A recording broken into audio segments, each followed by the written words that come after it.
In youth when I did love, method was very sweet.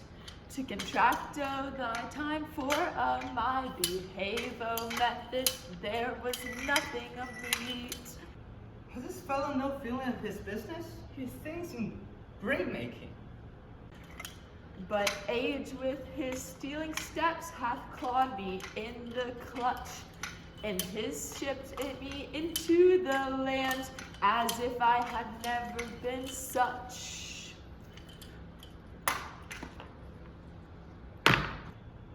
That skull had a tongue in it and could sing once. How did knife jaws to the ground as if toward Cain's jawbone that did the first murder? A pickaxe and a spade, and a shrouding sheet. Oh, a pit for clay of clay be made for such a meat.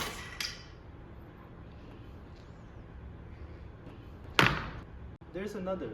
Why may not that be the skull of a lawyer? Why be his qualities now, his qualities, his cases, his turners, and his tricks? Why does he suffer this mad knave now to knock him about the scones with a dirty shovel and will not tell him of his action of battery? I'll speak to this fellow. Whose grave is this, sir? Mine, sir. I think it be thine indeed, for thou lies in it. You lie out on it, sir, and therefore it's not yours. For my part, I do not lie in it yet, it is mine. What man dost thou dig it for? For no man, sir. What woman then? For none neither. Who is to be buried in it? One that was a woman, but rest her soul, she's dead. How long hast thou been grave maker? Of all the days in that year, I came it to that day that our last king Hamlet overcame Fortinbras. How long is that since? Cannot you tell that? Every fool can tell that. It was that very day that young Hamlet was born. He that is mad and sent to England. Hey Mary, why is he sent to England? Why, because he was mad. He shall not recover his wits there. Or if he do not, 'tis not great matter there. How came he mad? Very strangely, they say. How strangely? Faith and with losing his wits. Upon what ground? Why, here in Denmark, I have been sexton here, man and boy, 30 years. How long will a man lie in the earth or he rot? Faith, if he not be rotten before he die, as we have many cocky course nowadays, that will Socrates hold the line in. He will last you some 8 years or 9. A tanner will last you 9 years. Why he more than another? Why, sir, his hide is so tamed with his. Trade that he will keep out waters a great while, and your water is a sore decayer of your wholesome death body. He's a skull now, hath you listened, earth thee 20 years. Whose was it? A wholesome mad fellow it was. Whose do you think it was? Nay, I know not. A pestilence on him for a mad rogue. This same skull, sir, was Sir York's skull, the king's jester. This? And that. Let me see. Alas, poor Yorick. I knew him. A fellow of infinite jest, of most excellent fancy. He has bore me in his back 1,000 times. And now a word in my imagination it is. My gorge rises at it. Here Hansel's lips that I had kissed, I know not how soft. Where be your drives now? Your gambols, your songs, your flashes of merriment that were to set the table on a roar. No one now to mock your own grinning. Quite chapfallen. Now get you to my lady's chamber and tell her, let her paint an inch thick. To this favor she must come. Make her laugh at that. Dost thou think that Alexander look at this faction in an earth that smells so?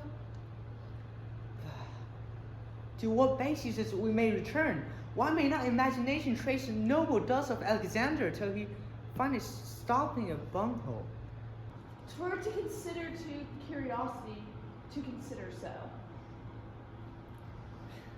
No, faith, not the job, but To follow him thither was modesty enough and likelihood to lead it, as thus Alexander died.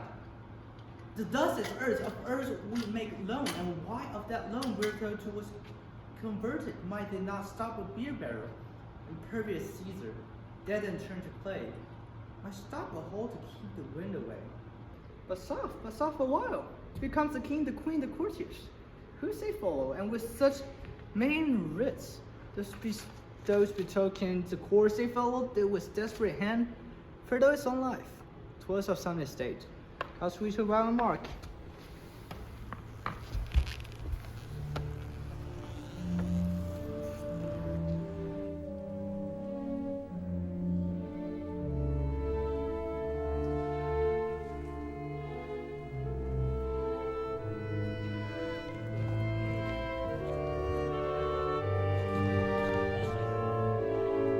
That is Laertes, a very noble youth, Mark.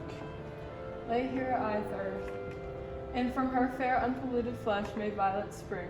I tell thee, churlish priest, a menace ring, angel shall my sister be, when thou liest howling. Sweets to the sweet farewell. I hope thou shouldn't have been my Hamlet's wife. I thought thy bride bed to have decked sweet maid, and not have strewed thy grave. O treble woe, fall 10 times trouble on thy cursed head, whose wicked deed thy most indigenous sense deprive thee of. Hold off the earth awhile, till I've caught her once more in my arms. Ah! Now pile dust upon the quick and dead, till of this flat mountain you've made, tower top old Pelion or skyless head, a blue Olympias. What is he whose grief bears such an emphasis, whose phrase of sorrow conjures the wonder stars and make them stand like wonder-wounded heroes? This is I, Hamlet the Dane. Thy devil take thy soul! I pray thee take fingers from my throat, for though I'm not spacious and rash, yet have I something dangerous, which I thy wisdom fear. Put up thy hand. What Melisandre? Hamlet! Good my lord, be quiet! Oh, my son, what be? I loved Ophelia. 40,000 brothers could not, with all their quantity of love, make up myself. What wilt thou do for her? Oh, he's not Laertes. For love of God, forbear him. Swoon, show me what thou do. Won't fight, won't fast, won't tear thyself, won't drink of Ezreal, eat a crocodile. I'll do it. Thou shalt come here to whine, to outface me with leaping in her grave, to be very quick with her, and so will I. This is mere madness, and thus a while the fit will work on him. Hear you, sir. What is the reason that you use me thus? I love you ever, but it is no matter. That Hercules himself do what he may. The Cadmean and the doctor have his day.